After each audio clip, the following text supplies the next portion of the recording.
నమస్తే పబ్లిక్, అందరు మంచిగున్నారా? సిటీ వార్త చూసేటోళ్ళ కోసం మంచి మంచి వార్తలు పట్టుకొచ్చిన కాబట్టి మన ఛానల్ మారవకుండా వార్తలు పురాగా ఓడ్చేదాకా చూస్తూనే ఉండుండ్రి. సరే మరిగా వార్తలు స్టార్ట్ చేసే కంటే ముందుగా కొన్ని హెడ్లైన్స్ ఉన్నాయి, ఆ వీటితోనే సురు చేద్దాం. చలో హెడ్లైన్స్. బొమ్మానంగా పడుతున్నాయి వడగండ్ల వానలు, కడగండ్ల మిగులుస్తున్నాయని దుఃఖపడుతున్నారు రైతులు.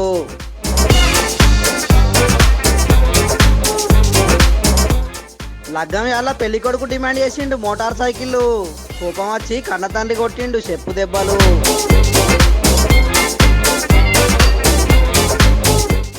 చెల్లెను సాగదోలేటప్పుడు ఒక అన్న పడ్డాడు మస్తు దుఃఖం, అత్తగారింటి కాడ పెట్టద్దని చెల్లెకు కష్టం.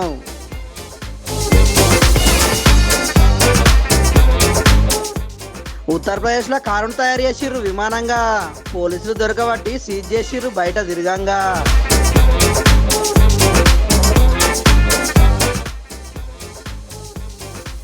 అవసరమైతే మళ్ళా ఉద్యమం చేస్తా అంటున్న కేసీఆర్.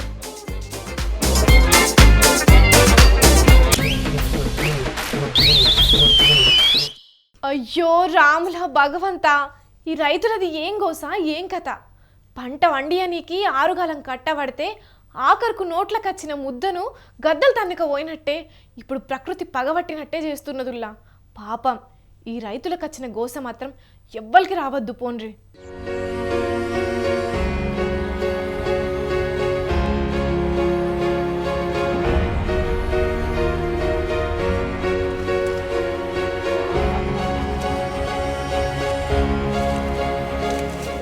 అయ్యో చుచ్చు, పాపం చేతికొచ్చిన పంట మొత్తం నేలపాలయ్యింది కదా. ఆరుగాలం కట్టబడి పెట్టుబడి మొత్తం పెట్టినాక పంట కోసేయాళ్లకు ఈ అకాల వర్షాలు చేయంగా పంట మొత్తం నేలపాలైంది. ఓ దిక్కు మాడు వలిగేటట్టు ఎండలు చంపుతున్నాయి, ఇంకో దిక్కేమో వడగండ్ల వానలు పడుతున్నాయి. అసలుకే పంటలన్నీ ఇప్పుడు కోతకొచ్చే దశలో ఉన్నాయి. వరి పొలాలేమో గొలుసులు ఈనుతున్నాయి, మొక్కజొన్న కంకులు సజ్జలు కూడా కోతకొచ్చినాయి. ఇక మామిడికాయలు కూడా పెద్ద పెద్దగా అయినాక వడగండ్ల వానలు చెయ్యంగా అన్నీ రాలిపోతున్నాయి. అట్లనే కూరగాయల పంటలు సుతం దెబ్బతిన్నాయి. ఉమ్మడి ఆదిలాబాద్ జిల్లా అంతటా నిన్న అర్ధరాత్రి కొట్టిన వర్షాలు చేయంగా పంటలు మొత్తం ఆగమైనాయి. ఆదిలాబాదు, మంచిర్యాల, కొమ్రంభీం, ఆసిఫాబాద్, నిర్మల్ జిల్లాలోని షాన ఏరియాల్లో అకాల వర్షం బీభత్సం చేసింది. ఇంకో 3 రోజుల దాకా అకాల వర్షాలు పడే అవకాశాలు ఉన్నాయని వాతావరణ శాఖ అధికారులు హెచ్చరికలు జారీ చేసే వరకు అన్నదాతలు గుబులు పడుతున్నారు.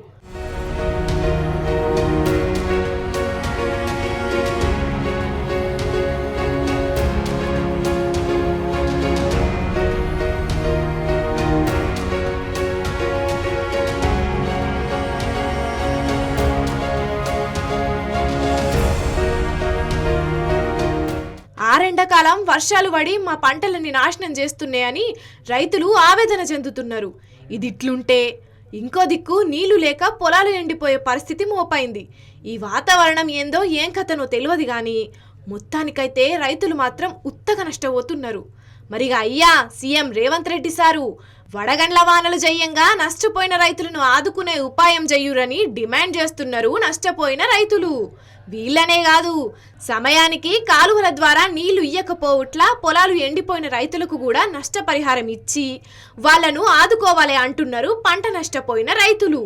చూడాలే మరి నష్టపోయిన రైతులను ఆదుకునేందుకు సర్కారు ఏం పథకాలు తీసుకొత్తదో.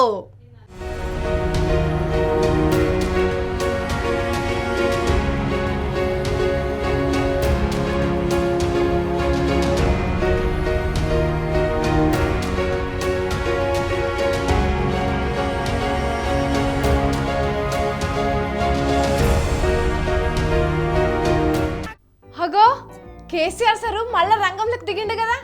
అయినా అరిగిపోయిన టేప్ రికార్డు మళ్ళా అదే పాట పాడినట్టు అసెంబ్లీ ఎన్నికల గీ పాట పెడితేనే ఓడిపోయినరు. మళ్ళా అదే పాట ఏంది సార్? చూడమ్మా, నవీన నాప్సేన్ని వండించుకుని అరిగిపోయిన గ్రామ్ ఫోన్ రికార్డును రిపేర్ చేసిన లెక్క. ఐఎమ్ సారీ, మమ్మల్ని తక్కువ అంచనా ఇయ్యొద్దు. ఏదో కొంచెం తేడా కొడుతున్నదే. నిజంగా మీరు కేసీఆర్ సారేనా?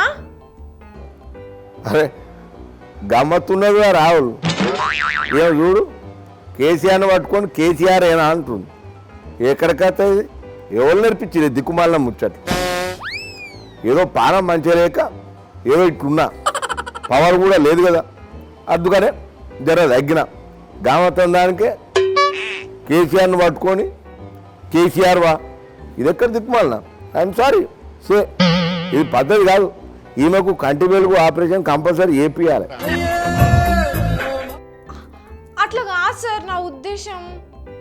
కాదమ్మా, డబ్బాలలో రాళ్ళేసి లోళ్ళ కొట్టినట్టు మందు ఊపినట్టు నువ్వు కూడా మాట్లాడితే ఎట్లా? పద్ధతి ఉండాలి కదా. చెప్పా రాహుల్, ఈ పిల్ల చెప్పు జరా చెప్పు. మా పద్ధతులను జరసే పక్కన పెడదాం కానీ మీ పరిస్థితి ఏంది సార్? మా పరిస్థితి ఏందమ్మా, బ్రహ్మాండంగా ఉన్నది. నెంబర్ 1 ఉన్నాం. ఇప్పుడు లాస్ట్ టైం ఎలక్షన్లో మసిపూసి మారకాయ చేసి కాలిపీలి ముచ్చట్లు లేని అని చెప్పి అడ్డగోలు దొంగమాటలు చెప్పి గెలిచి కాంగ్రెస్ వాళ్ళు ఇప్పుడు పబ్లిక్ కూడా కెరికెత్తున్నది.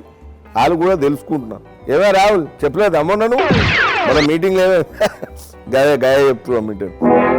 ఇప్పుడు అందరు తెలుసుకున్నారు, అందుకనే పార్లమెంట్లో నిలబడుతున్నాం. ఖచ్చితంగా మేము గెలుస్తాం. చెప్పా మనలా మన మాట నిజం చెప్పుండ్రి సారు. ఆ కాన్ఫిడెన్స్ మీ లోపల కట్టె పుల్లంతా నన్ను ఉన్నదా? నువ్వు అసలు కిరికిర్లు పంచాయతీలు ఆ దద్దమ్మలు మాట్లాడే మాటలు నా తల మాట్లాడు. నువ్వేదో దురాశ పడుతున్నావో అది కాదు. అసలు నువ్వు ఇట్లా ఎందుకు మాట్లాడుతున్నావు, నువ్వు ఎందుకు చేస్తున్నావు అనేది నాకు మొత్తం తెలుసు. నీతో ఎవరు మాట్లాడిపిస్తున్నావు కూడా నాకు తెలుసు. అవన్నీ కాదు, ఆ సన్నాసుల దద్దమ్మల మాటలు విని ఈ కేసీఆర్ను నువ్వు అడిగినావంటే కుక్క తూక పట్టుకొని గోదావరి ఇదినట్టు. ఇప్పుడు గోదావరి ఎవరు ఇదుతున్నారో రేపు ఎవరు ఇదుతారో తెలుసు కానీ ఇప్పుడు మీ పార్టీ వాళ్ళందరూ అటు పువ్వు పార్టీలకు ఇటు చేయి పార్టీలకు పోతున్నారు కదా. ఇక చూడమ్మా, పోతే ఓని మా గుడక ఇప్పుడిప్పుడే అర్థమవుతుంది మనోళ్ళు ఎవరు పరాయోళ్ళు ఎవరని. మరి అందరూ పోతే మీ పార్టీ పరిస్థితి ఏంటి సార్? ఇక శశబిషాలు లేవు, కషబిషాలు లేవు, కత్తుల కొట్లాడలేవు. మా పార్టీ బ్రహ్మాండంగా ఉన్నది. రాబోయే రోజులలో ఇంకా నెంబర్ 1 స్థానంలో ఉంటుంది, ఇది పక్కా. అసలు పోటీ చేసేందుకు అభ్యర్థులే లేరు, ఉన్నోళ్ళందరూ జంప్ అవుతున్నారు కదా. ఇవో ఆపమ్మ ఆపు. వాళ్ళు మాట్లాడినట్టు అడగోలు మాట్లాడాలంటే నరం లేని నాలుక ఎన్నైనా మాట్లాడతా. 100 మీటర్ల గొయ్యి తీసి బొంద పెడతా. మేము కూడా మస్తు మాట్లాడగలుగుతాం. అట్లా అనుకుంటే మా పార్టీలకు కూడా మస్తు మంది వస్తున్నారు, అది తెలుసుకోవాలి. ఏమో రాహుల్ చెప్పలేదు అని ఆయనకు. ఎవరి పార్టీలో పనితనం వాళ్ళకు ఉంటుంది, ఎవరి పార్టీలో సిద్ధాంతాలకు వాళ్ళు నమ్మేటోళ్ళు ఉంటారు, నమ్మనోళ్ళు పోతారు. It's clear. చాలా మందా?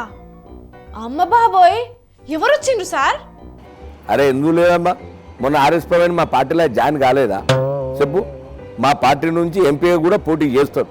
ఎందుకు చేయడు? బరాబర్ చేస్తాడు. ఒకవేళ ఆయన మా పార్టీ నుంచి పోతే ఇంకోళ్ళు మా పార్టీలోకి వచ్చేటోళ్ళు మస్తు మంది ఉన్నారు.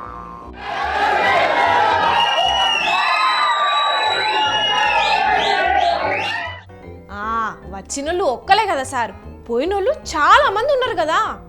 నువ్వు చూడు, నువ్వు అట్టనే చూస్తూ ఉండు. ఎలక్షన్లు అయిపోయే వరకు ఏమవుతుందో కథ. కేసీఆర్తోనే పెట్టుకుంటారా చెప్తా. అన్నట్టు ఆర్ఎస్పీ ఏనుగు మీద ఎక్కువస్తా, ప్రగతి భవన్ గోడలు బద్దలు కొడతా అన్నాడు కదా. ఇప్పుడు మళ్ళీ మీ దగ్గరకే షేరిండు. మరి పాత లొల్లులన్నీ మర్చిపోయినట్టేనా? అదే ఒక్కటమ్మా, ఇగో ఒక్కటి నెంబర్ 1 పాయింట్. ఆయన మా పార్టీలో ఎందుకు జాయిన్ అయింది అనేది వివరంగా చెప్పిండా లేదా? మిత్రులారా, తెలంగాణ వాదం బహుజన వాదం రెండు ఒకటే. ప్రాణహిత నది గోదావరి నది ఏ విధంగా అయితే కలుస్తాయో, మరి కృష్ణా నది తుంగభద్ర నది ఏ విధంగా అయితే కలుస్తాయో, ఆ విధంగా తెలంగాణ ఒకప్పుడు తెలంగాణ వాదం బహుజన వాదం రెండు కూడా ఒకటే. అన్నట్టు దానం నాగేందర్ మీద అనర్హత వేటు వేయాలని మీ వాళ్ళు పోయి స్పీకర్ను కంప్లైంట్ చేసిండ్రు కదా. అది నేనే చెప్పిన, పార్టీలు మారితే ఫిరాయింపులు ఉంటాయని చెప్పి. గట్ల ఓటు కరెక్టేనా? అదే తీసుకునేటోళ్ళకి సిగ్గు లేకుండా కూడా పోయిన వాళ్ళకైనా సిగ్గు అయితే ఉండాలి కదా. కరెక్టే సార్, మరి మీరు అధికారంలో ఉన్నప్పుడు కూడా అట్లనే తీసుకున్నారు కదా, అప్పుడు ఇవేం లేవా? ఇవో ఒక్క ముచ్చట, కాళేశ్వరం మేము కట్టినాం, వాళ్ళు నీళ్ళు ఇస్తలేరు, కరెంటు గుడక ఇస్తలేరు. ఇది అప్డేట్ న్యూస్. మరి కాళేశ్వరం కుంగిందట కదా. గిదెక్కడ దిక్కుమాల ముచ్చట అమ్మా? గా 3 పిల్లలకే గింత గానం చేయాలన్నా ఓవర్ యాక్షన్. అంటే ఆ 3 పిల్లర్లు కూలినందుకు మీదే తప్పని ఒప్పుకుంటున్నారా? ఇగో లేనిపోని కిరికిరి ముచ్చట్లు పిచ్చి పిచ్చి మాటలు మాట్లాడకు. నీ పేరేందో కూడా నాకు తెలియదు. నేనేమంటున్నా అంటే ఖచ్చితంగా మేము గెలుస్తాం, ఇలా నోళ్ళను మోయిస్తాం, 100 మీటర్ల గొయ్యి తీసి బొంద కంపల్సరీ మేము పెడతాం. ఇగో చూడమ్మా, కేసీఆర్ అంటే ఒక మనిషి కాదు, ఒక ఉద్యమం. అవసరమైతే ఉద్యమాన్ని కూడా చేస్తాం, చాకచక్యంగా బలోపేతంగా చేస్తాం. అందుకనే ఆర్ఎస్ ప్రవీణ్ కూడా మా పార్టీలోకి వచ్చి జాయిన్ అయింది అందుకోసం. All the best sir. Power లేదు కాబట్టి మళ్ళీ మీరు ఉద్యమం వైపు పోతున్నందుకు. అయినా గ్రేట్ సార్. ఉద్యమాన్ని ఎప్పుడు ఎట్లా నడిపేయాలో మీ అంతా ఎవ్వరికి తెలియదు అనుకుంటా. అటజని కాంచే పద్యం చెప్పాలా, ఏలా పుస్తకాలు చదివినోని నేను. That is KCR. వామ్మో వద్దు సార్, మీకు దండం పెడితే. ఇప్పటికైతే పోండి సార్, మళ్ళా పార్లమెంట్ ఎన్నికల ఫలితాల తర్వాత కలుద్దాం. అప్పుడన్నా మీరు దేశ రాజకీయాలకు పోతారో చూద్దాం.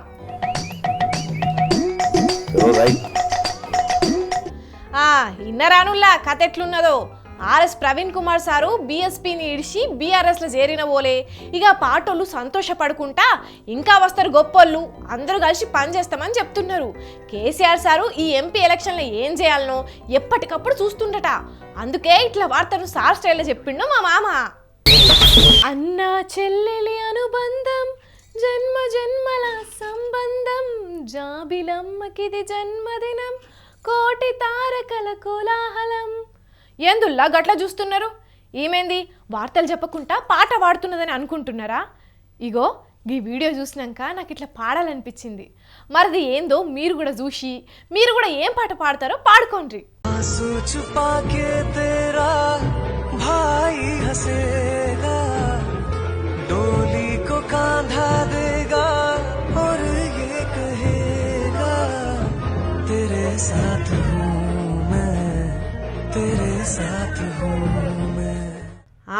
ఈ వీడియో చూడంగానే మీకు ముచ్చటేందో సమజ్ అయ్యే ఉంటది కదా.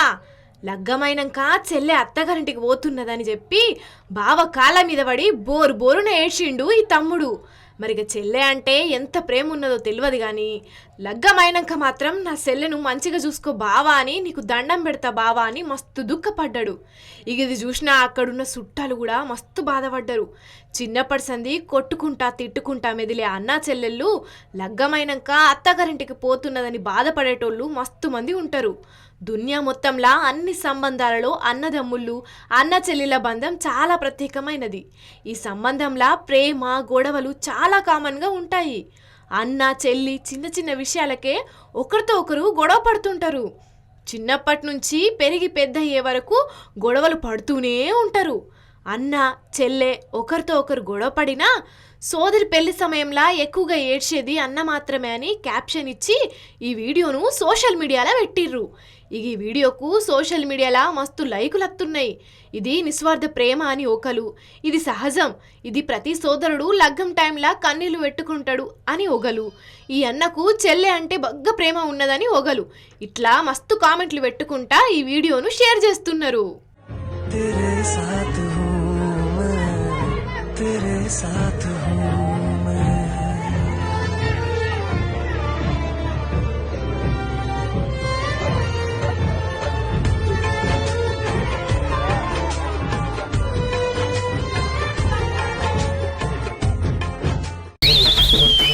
అమెరికాలో గాల్లో ఎగిరే కార్లను తయారు చేసింది ఓ కంపెనీ అని విన్నాం కదా.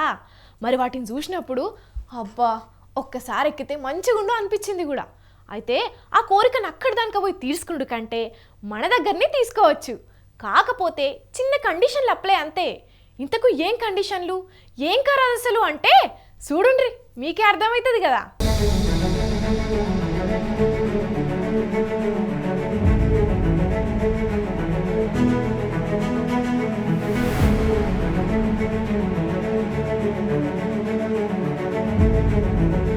చూసి రానుల్లా హెలికాప్టర్ కారు బరాబర్ తోకున్నది మీద పంకున్నది మనోళ్ళే తయారు చేసిండ్రు.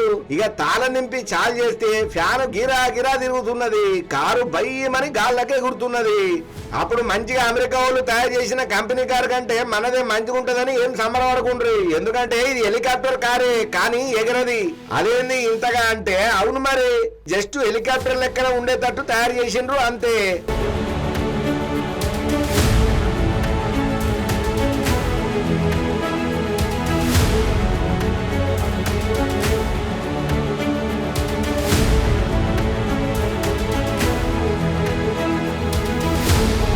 ఉత్తరప్రదేశ్ రాష్ట్రం ఖజూరి బజార్ కు చెందిన ఇద్దరు అన్నదమ్ముళ్ళు దీన్ని తయారు చేసిండ్రు. మరి వీళ్లకు విమానంలో తిరగాలనే కోరుకుండి ఇప్పుడు తిరగలేదో లేకపోతే ఆలోచన కొద్ది చేసిండ్రు కానీ సేమ్ హెలికాప్టర్ లెక్క నుండే ఈ కారును తయారు చేసిండ్రు. అయితే విమానం అసొంటి రంగులే ఏపిద్దామని చెప్పి వేరే కారుకి తీసుకుపోతుంటే అరే ఇదేదో ఎరైట్ గా ఉన్నది ఏందని చెప్పి పోలీసులు ఆపి సీజ్ చేసిండ్రట.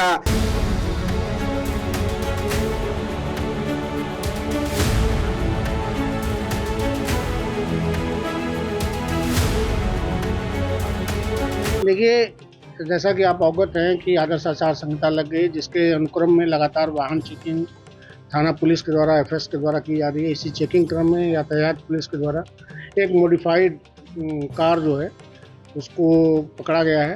चूँकि कोई भी मॉडिफिकेशन बिना अनुमति के, बिना आरटीओ डिपार्टमेंट के अनुमति के संभव नहीं, इसलिए उसे 207 MB एक्ट के तहत सीज किया गया है, अन्य बिंदुओं का परीक्षण किया गया है। మరి ఏది పడితే దాన్ని రోడ్ల మీద తిప్పొద్దు కదా. మరి పాపం ఎంతో కష్టపడి తయారు చేసిండ్రు, అలా ప్రయాణం చేయాలని కలలు కన్నారు. తీరా పోలీసులు దీన్ని సీజ్ చేసేసరికి బాధపడే ఉంటారు. కానీ ఏ మాట కామాట వీళ్ళైతే మామూలు తోపులు కాదు పోండ్రి. మరి అదే కారును గాళ్ళకి ఎగిరేటట్టు ఆయనతో చేస్తే అమెరికాకు కూడా అందనంత ఎత్తులు ఉంటాం మనం, అంతే కదా.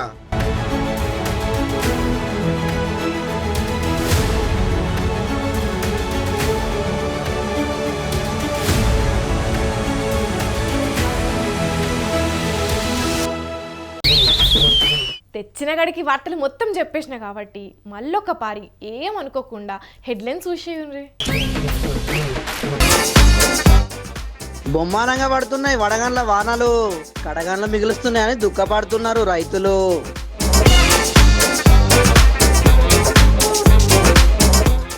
లగ్గం వేళ పెళ్లి కొడుకు డిమాండ్ చేసిండు మోటార్ సైకిల్, కోపం వచ్చి కన్న తండ్రి కొట్టిండు చెప్పు దెబ్బలు.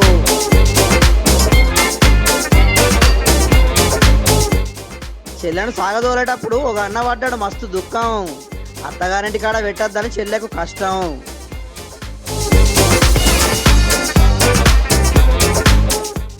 ఉత్తరప్రదేశ్లో కారును తయారు చేసిర్రు విమానంగా, పోలీసులు దొరకబట్టి సీజ్ చేసిర్రు బయట తిరగంగా.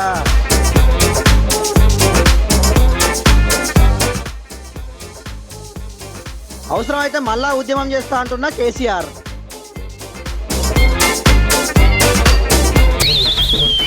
ఇక ఇవ్వల్ల ఇయాల్టి సిటీ మరి వార్తలు మేము చెప్పిన అన్ని జబర్దస్త్గా ఉన్నాయిలే. ఇంకెన్ని మంచి మంచి ముచ్చట్లతోని మళ్ళా కలుద్దాం. అప్పటిదాకా చూస్తూనే ఉండుండ్రి మన స్వతంత్ర టీవీ. ఉంటాం మళ్ళా.